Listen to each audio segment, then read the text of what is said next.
Well, here you are, here I am, and we are going to talk about not being so busy and getting in touch with our true intuition by relaxing a little bit more. Now, let me just tell you that you probably think that you have more intuition than you really do. Don't get upset. Just hear me out. I'm going to help you tap into your intuition.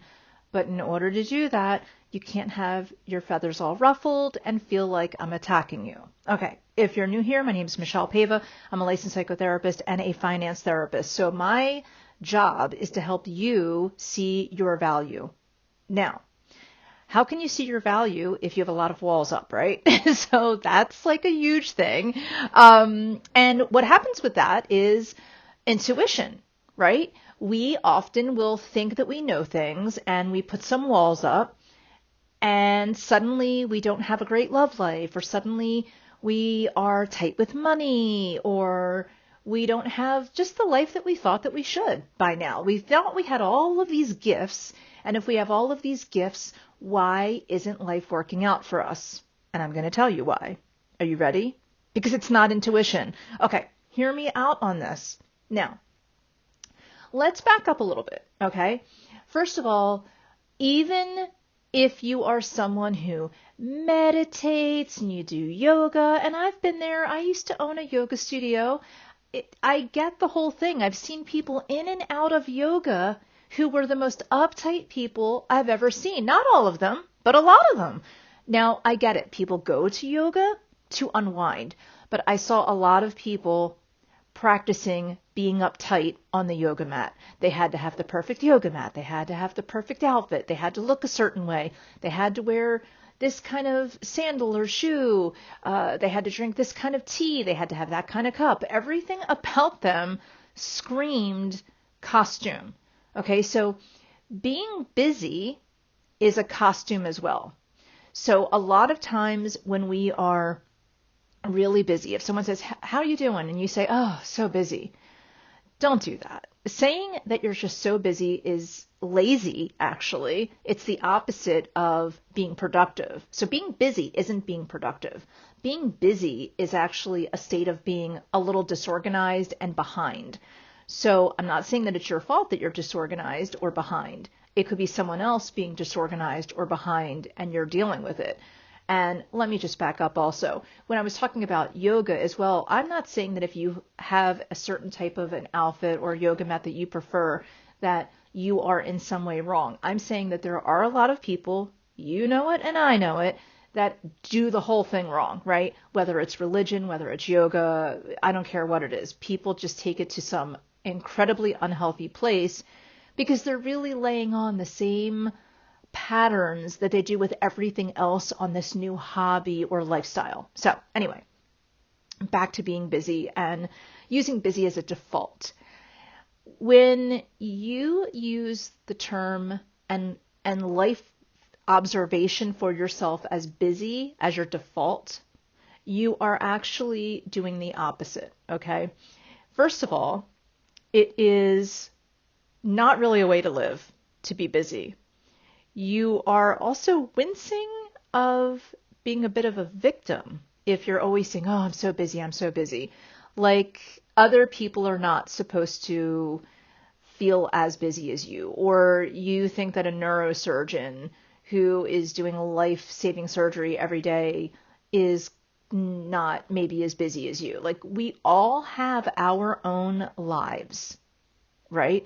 We all have our own 24 hours, and we figure out how we're going to fill that space up, or some of that filling of space could be self-care or relaxation.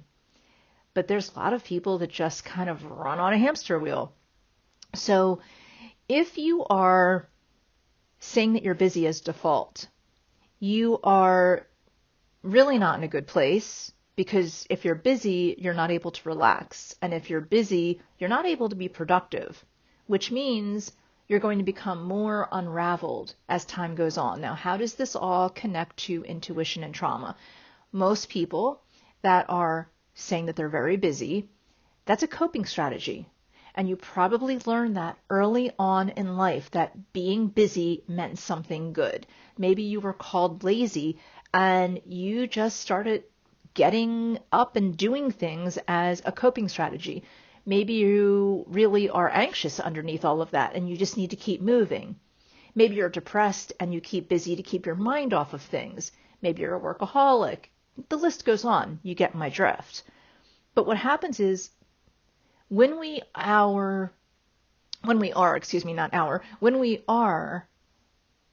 pulling away from our truth, who we really are before the trauma, before the post-trauma, the complex trauma, before feeling triggered, before you started journaling or affirmations, before you started yoga or working out or anything at all, before any of that, there was somebody that was really true. And that truth might be something within you that you are not in touch with. Maybe you remember who you were. Maybe as a child you have happy memories and you wish you could get that back. Maybe you don't even know what happiness is. And therefore keeping busy keeps you in some way feeling like, well, something should be happening soon. I should be getting happy soon because look at all the stuff I'm doing. Or look at all the stuff I have. Look at all the stuff I'm buying. Why am I not happy yet? And here's a reality. Your intuition is not that, okay? When you feel like you know something about someone else and you are very quick to make a judgment because you just know. Maybe you fancy yourself an energy healer or in some way special, and that may be true. It doesn't mean that because you are an energy healer or special in some way that you're always right, okay? So when you feel something about someone especially close to you, maybe you feel like your spouse is really distant and maybe they're cheating, and maybe they are. But if you weren't catching it early on and being really calm about it, what you're feeling now is probably not intuition. It's something else. So we need to rest. We need to rest because if we're staying in a busy state of mind, we're not relaxing and we're closing ourselves off to seeing our own truth and the intuition that we can tap into. Now, what I'm going to say may be very uncomfortable for some people, and, I apologize in advance, but you need to hear it, okay? But a lot of times, we are led by not our intuition, but we are navigating through the world through the compass and the vision of our trauma. We are being guided by our trauma. We are making purchases based upon our trauma. We are in relationships based upon our trauma. We look in the mirror and we don't like who we see because of our trauma. A lot of times people think that because trauma has happened a long time ago for some of you, you may feel like, well, time has passed and time heals all things. No, it doesn't. You just got used to it and you just got used to the triggers and they became a part of you. So think of it as your trauma and your coping strategies became a part of your second skin. They are the coat or the blanket or the sunglasses or the hairstyle that you're wearing. They became a part of you and a part of your uniform. And you are so used to having it that you don't know what you don't know because it's something that you developed to cope with everyday life. So if we're navigated through the compass and the vision of our trauma, and we're guided through life because of our trauma, we're seeing the world traumatized. And this is why a lot of people are really walking around in trauma and not realizing it, but what they see is, I can't seem to keep this relationship in the way that I need it to be. I can't seem to make ends meet financially. I can't seem to lose that 10 pounds or 100 pounds. I can't seem to get my life together, and I don't know why. I'm so busy doing all the right things. I'm busy with yoga. I'm busy with working out. I pray. I meditate. I have friendships, or I try to do all of these things. I try to eat healthy. And it's not really that these externals are making that much of a difference, even to people that are very healthy. These are just things that we do that can help us, but your truth is where your happiness is. Your truth is where your balance is. So this is where we need to get more in sync with our truth. And we need to be guided by our intuition, not by our trauma. Now I'm going to give you an example. Let's say that I'm going to go back to the example I gave earlier. Let's say you're someone that goes to yoga. You try to eat healthy. You're looking pretty good. And you feel like your relationship is a little distant. And you feel like, wow, is he maybe cheating? Like something's happening. Like what's going on in my relationship? So if you're leading from a place of intuition, your response is going to feel very different than if you were leading from a place of trauma. If you're leading from a place of trauma, you immediately feel like, well, he is very distant. He could be cheating. I know he's cheating. It's probably this person at work, or it's probably that he's looking for someone online, and maybe he's going on trips and that's where he's cheating. And that's where you're in a judgmental space. Or maybe you're saying he is very emotionally distant, but what do you expect? Look at his family. Okay, so there you're blaming. Or it could be he's emotionally distant and he's probably cheating, but look at me. Even though I'm doing all of these things, I'm still not looking in the mirror and I don't like what I see, so how could he possibly? So there you're taking a very self-loathing space. None of those are intuition. None of them are. And a lot of times people think that. I have had many times, I focus mainly on women in my practice in the past, and I had many times where a woman would come in and she would just know that he was cheating. She would just know certain things. And as I got to speak to her, I started seeing her trauma, and her trauma started to surface. And even though she had that trauma, she would almost sort of put it on a shelf and say, yeah, I had all these things, but look at him. Look what he's doing. And a lot of times he wasn't doing anything. And on the very few occasions that he was cheating or he was doing something, it actually had nothing to do with her, but his own trauma.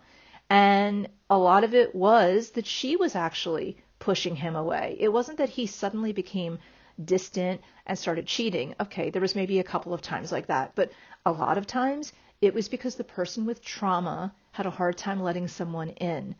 So just because you tell someone about your trauma and just because you own it doesn't mean you're working on it and doesn't mean you're healed by it, okay?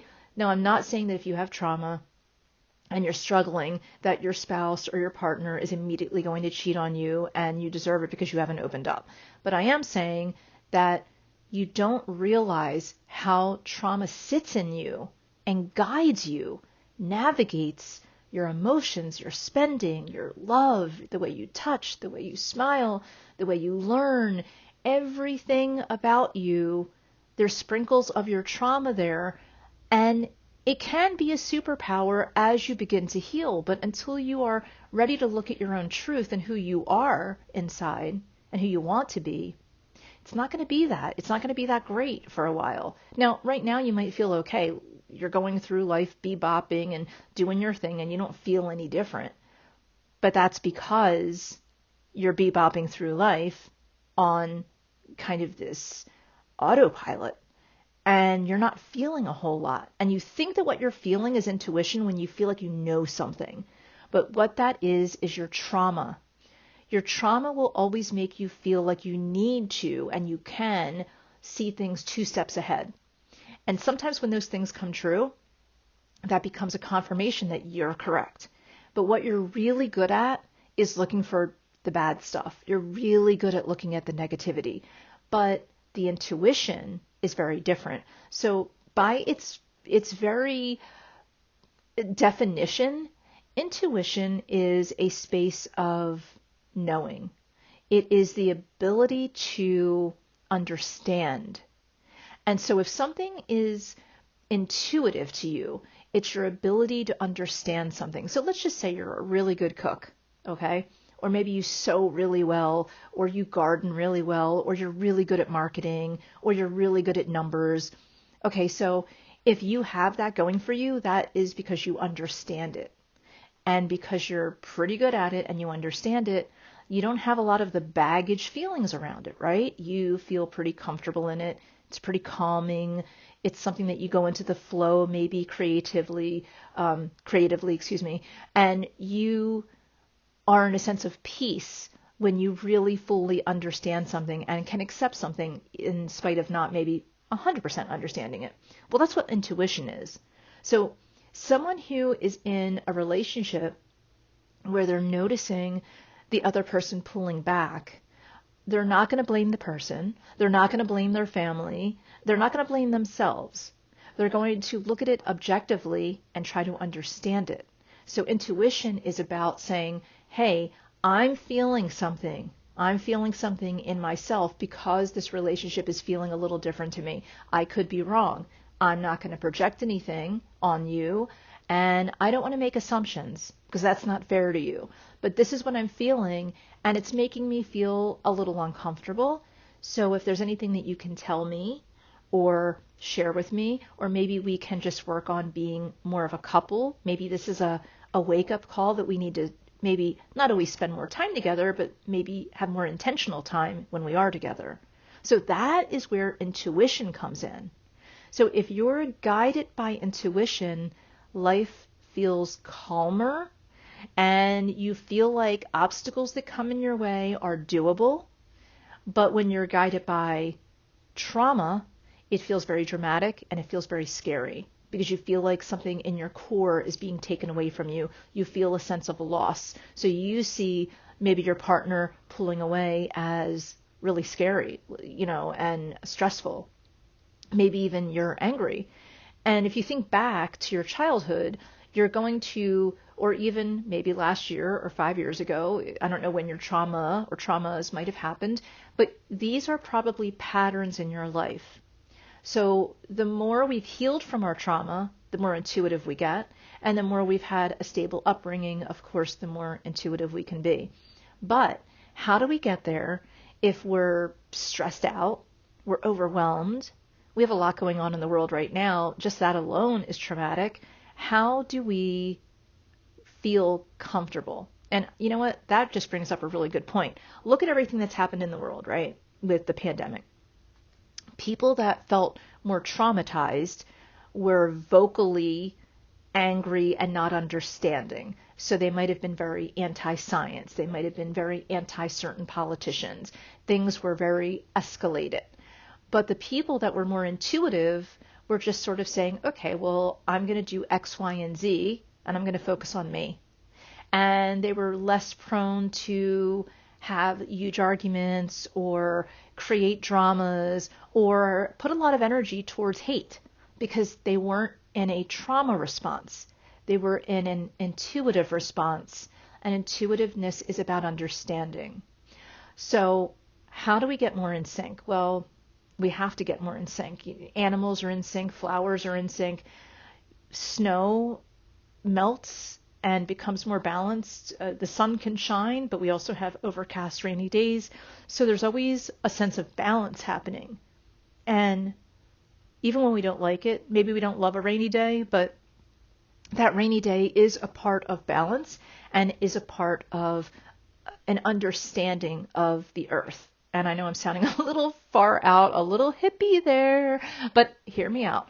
When we acknowledge that the rain is actually good, because we need rain, then we have more of an understanding. If we come from this, like, we wake up in the morning and we're pissed off because it's raining, well, that's more of a trauma response. We're guided by, and we're seeing the world view as negative because it's raining.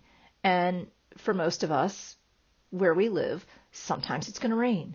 And for other people who are in areas where it's hot, sometimes you're going to have heat waves. So you have to just honor that. Like I'm living in suburban Philadelphia. It rains, it snows. It shouldn't be a shock when it happens. And I'm not going to let it be something that is negative. It just happens. So that would be a more intuitive response. If I had a meltdown every time it snowed or rained, I would be a very unhappy person, and I would be giving a lot of energy to that anger or that disdain or that whatever emotion might be happening. So where do we go from here? Well, we have to honor that being too busy is keeping us from hearing ourselves and hearing our truth.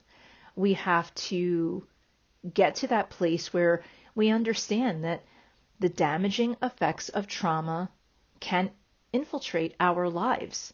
And they probably do in a lot of ways, just like the unhappy relationships, not having enough money, spending or not saving or not learning more about being empowered fiscally, physically, emotionally, romantically, in all of these different ways if we are in a trauma space. But if we're intuitive, we want to understand what works best for me with my health, with my relationships, with my money, with my career. That's where it's a little different. So I want you to think of being busy as a negative, and I want you to reclaim your rest. I want you to reclaim being okay with where you are right now, trauma, scars, warts and all. Be okay with where you are. Don't be afraid to dive into who you are underneath of all of that, who you are underneath of being busy, who you are underneath the designer purse and the designer car and the certain kind of clothing and the certain number on the scale and all of that stuff. And who really are you? What's important to you? And as you become less busy and more focused and become more understanding with yourself, you will find that you're more understanding about other people. And then when you go to yoga and the person next to you looks like a walking cliche, you're not going to care that much because you're about you on your mat and you're not worried about them on their mat. And you actually might even look at them and think in your mind, I really want this person to, if I get to know them, I want to get to know them beyond this stuff. Who are they underneath? I don't want you to be all enably or codependent, but I want you to be able to look at life a little differently, but mostly looking at yourself a little differently. I want you to be dictated not by the trauma, not by the betrayal, not by the heartbreak that you've had. I want you to be navigating through life with the compass that is intuition, which is intuition and love and peace and understanding. Okay, I will talk to you soon. Be sure to connect with me. And I have another video for you.